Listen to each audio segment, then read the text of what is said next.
As you can imagine, I thought Monty did a better job than I did. I thought his team was tough.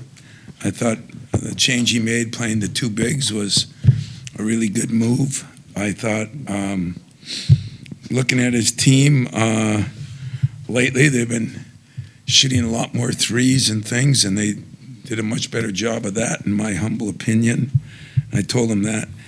Our four upperclassmen, I thought, played pretty well. You know, we were 20 for 31. We were 5 for 11 from the three. 7, 8, 9, 10, 11 for 11 from the free throw line. We had pretty good rebounding. Jeremy had 11 assists. We only had 5 turnovers between them. But our other guys struggled a little bit, and both offensively and defensively, and that was disappointing coming off a pretty good play out in New York. But that's where we are right now. We're still not consistent enough for me, but bounced back a little bit better and out-rebounded them by 11, I guess. And, you know, turnover is 12, but they got a couple of turnovers for touchdowns, which I wasn't very happy about. And I just didn't think we played as good as we can play, so we'll get better. Hey, Tom, curious to know, prior to Big Ten play, and this non-conference time gives you all these different storylines. I mean, you get MSG, you get the Arkansas tournament game at home, and of course Monty. What is that like? And secondly, I just want to add another one. Second half, people talk about getting their cardio up so they can run longer. Do you think you need time for these guys to be able to have the mental bandwidth to last longer? So I'll pose both those to you. Yeah, you know, today's not an easy day for me. I don't like playing my former guys. I don't like playing Tom or Monty or BG or Mike Garland or, you know, Dwayne Stevens. I don't like playing any of them, to be very Tom Crane over the years. That's not a lot of fun because I know what they're going through as they're trying to build programs. But, you know, but I also put it to my team. We got back late. We didn't have a very good practice 2 days ago because we couldn't do anything. We had a great practice yesterday, and I thought that's one of the things they're learning how to do. Good practices lead to good games. You know, it's like studying for the test, and you got to take the test. We studied pretty good for the test. I didn't think we did a very good job, and that doesn't take anything away from what they've done. We just missed. I mean, we airballed some wide open shots. I mean, airballed them. I mean, if you ask me, the guy that should be upset is Fears, not me. He would have had 15, 16 assists tonight if they just hit regular shots. So that's disappointing. And yet, whether you believe this or not, and most people don't, I hardly said a word to that one guy about a shot. I was more disappointed that our two guards didn't guard anybody. So I don't put pressure on them about their shooting. That's a myth. I put pressure on them on how hard they play, how hard they run, how much effort they give, how much passion they play with. Those are my stats. And weren't as good tonight in those couple of positions. I thought Cohen started out really well. You know, at times a little bit of defensive lapse, but I thought, you know, his numbers are good. 4 for 6, 2 for 3, 3 for 3, 7. He's just got to get more shots. And it's not always my fault. He's got to get more shots because he's got to get more shots. And but he did some good things. As well as Jackson Kohler's been playing, we did not think he played very well. He didn't get one defensive rebound. Now, I thought they were physical and good in there, but, you know, so my key guys played really well for the most part. A couple of them didn't do what they needed to do, but for the most part, it's those other guys right now that we'll have to get after it tomorrow a little bit. Tom, as Mark had said that, you know, Michigan State should, you know, basically you guys should thank him for recruiting Jeremy so hard. And I'm just wondering, you know, obviously joking, but what you thought of his performance tonight with the second double-double so far this season already? I agree with Monty. You know, I will thank him. You know, I won't let him take him, but I'll thank him because he did do a good job recruiting him.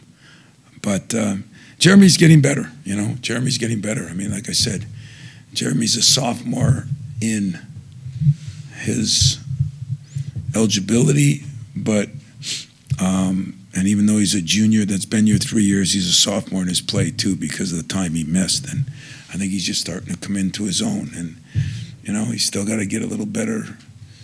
You know, defensively, there were a couple times he got after it, like I think he can. I think we got to get that a little more consistent. So does he. But I felt good that I think he's playing under control. I mean, you look at it, 12 shots is probably a little more than normal for him, but 90% of them were good. So I was impressed with Jeremy Fears, and he's rounding into the point guard I thought he could be and would be and should be.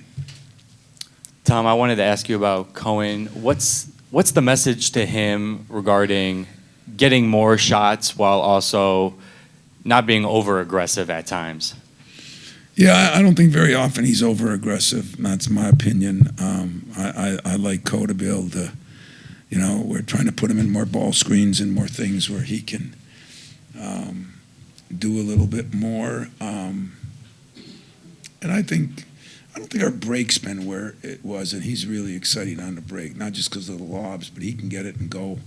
And I didn't think tonight, Jeremy pushed it, but we're just not as sharp on our break right now, and I don't know why that is, so I'll have to look at the film and figure it out. But we need Cohen to get 12 shots a game, if you ask me, and we need him to get to the free throw line. But what we really need is he went to that free throw line and he made his free throws, made a couple threes, and at times was really good defensively.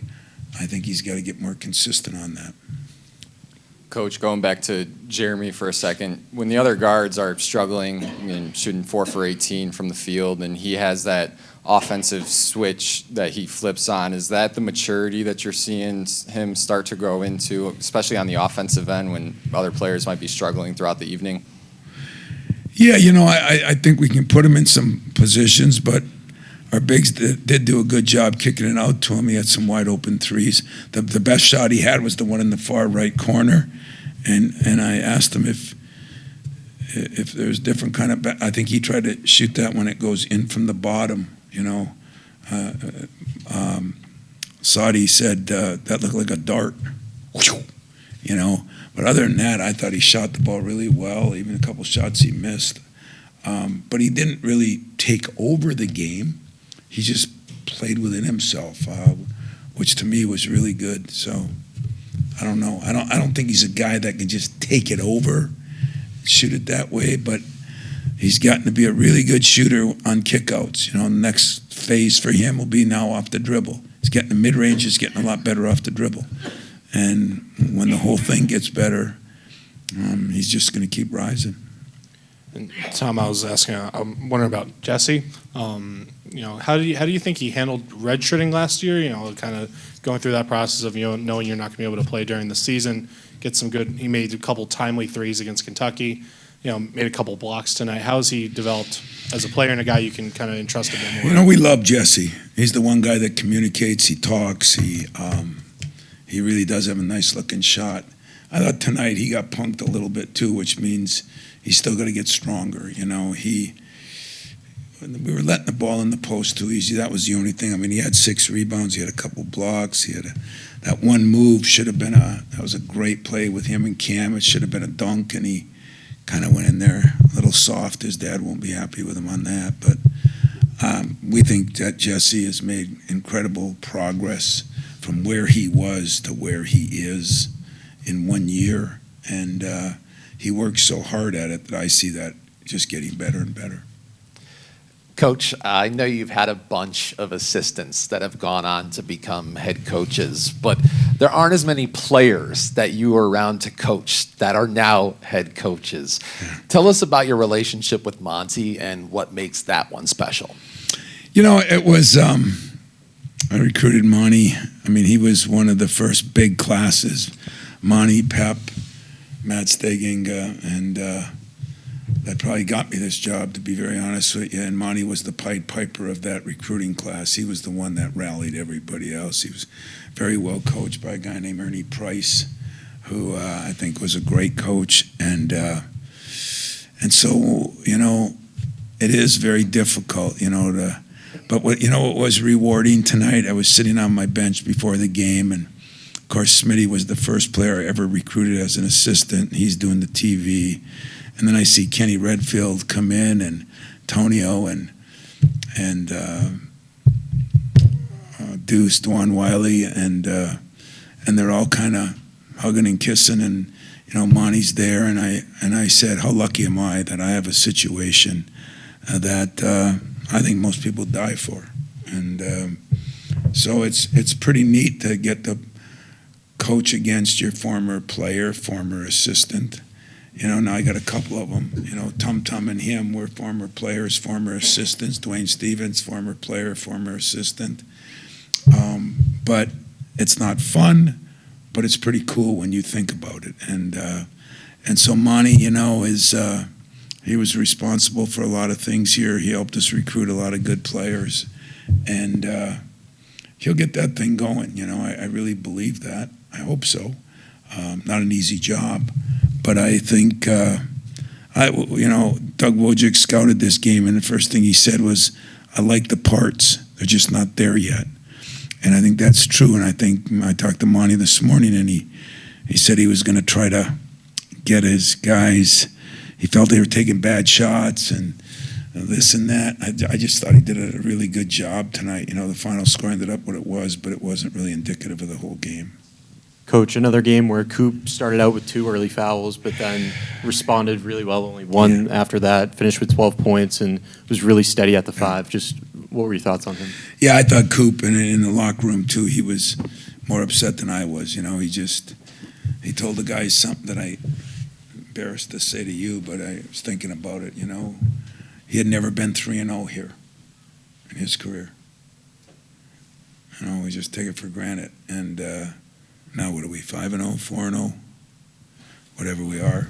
But he brought that up to the team after the game, and and that there's more we got to do and more he's got to do. He can't get in foul trouble. He's one of the smartest kids I got on the team, and but him and Jeremy are lethal on that lob stuff, and Coop's getting better at the free throw line again after a rough start there. That one game, he's shot probably 90% since that one game when he couldn't make one, and he's valuable. He's valuable because what he does for Jesse and Cam, and Jesse and Cam, come off a big game. I didn't think anybody was as sharp tonight except Jeremy and Cohen a little bit. How do you get the ball in the post more? It feels like sometimes in the post it's getting battered away a little bit. Yeah, that's a good question. I got to get either better passers or I got to do a better job, but that's where I give Monty credit. They didn't let it in the post as easy as we let it in the post. They did a good job of getting around them, and I thought physically, when that team plays teams in its league, if they can play the same way, they're going to get better because physically they were tough, and usually we're pretty tough, but I thought physically we got punked a little bit, and I told Monty that after too. That was a compliment, not an insult. Yeah, one more about Junior Tom. In the last 2 games, less than 30 minutes a night. 60% from the field on 15 shots, 100% on 6 free throws, 24 assists and 3 turnovers. Can you get a sophomore any more consistent than that? And what does that say moving forward? No, I can, but me, I'm never satisfied. I think his defense can be a little better because I think he is an absolute dog defensively, meaning he'll dog you, not a dog bad. He can get after you. He's a pit bull on that when he wants to be. And now we're getting him a little rest. 28, 29 is probably perfect if we can do that because he's got to push the ball. He's got to defend the ball, and he's got to come off those ball screens, which is, can wear you down a little bit. But, I'm going to always want more out of Jeremy because that's me. But those numbers are about as good as any guard I've had here in a while. And his total numbers, they weren't against all cream puffs, they were against good teams. And personally, I thought the Lovejoy kid was very good, and he was good defensively. He was strong and had size. So Jeremy did it against some pretty good people. Coach, I want to talk about your guys' communication on defense, specifically navigating screens. It seemed like your guys' coverage with the bigs and the wings was pretty good. I was wondering if you noticed anything or what you liked from them today. Yeah, I thought after the first 5 or 6 minutes, that's a good point, because those huddles were a little more animated because I didn't think we were talking. I've got a couple of guys, I've got mostly the new guys, but I got a couple of them that I think they think they're going to die if they talk, and I mean, it's hard because they're all part of your generation, by the way, which means if I could text them instead of talk to them, we'd be better off. But I think right now we just got to keep working on that. Cooper's really good. Jeremy's really good. Cohen's getting better. But we got to get those other guards better. And unfortunately, those 2 guards, 2 and 3 men, usually the best players on the other team are the 2 and 3 men. So that's going to be a point of emphasis, and there might be some changes, and it might be we're searching a little bit, and so we'll see. But we're going to play them all, but we need a little more consistency out of them in ways that my staff and some of my seniors think they should be doing. So, anything else? Well, I appreciate it. See ya. Probably won't see you in Florida. You guys.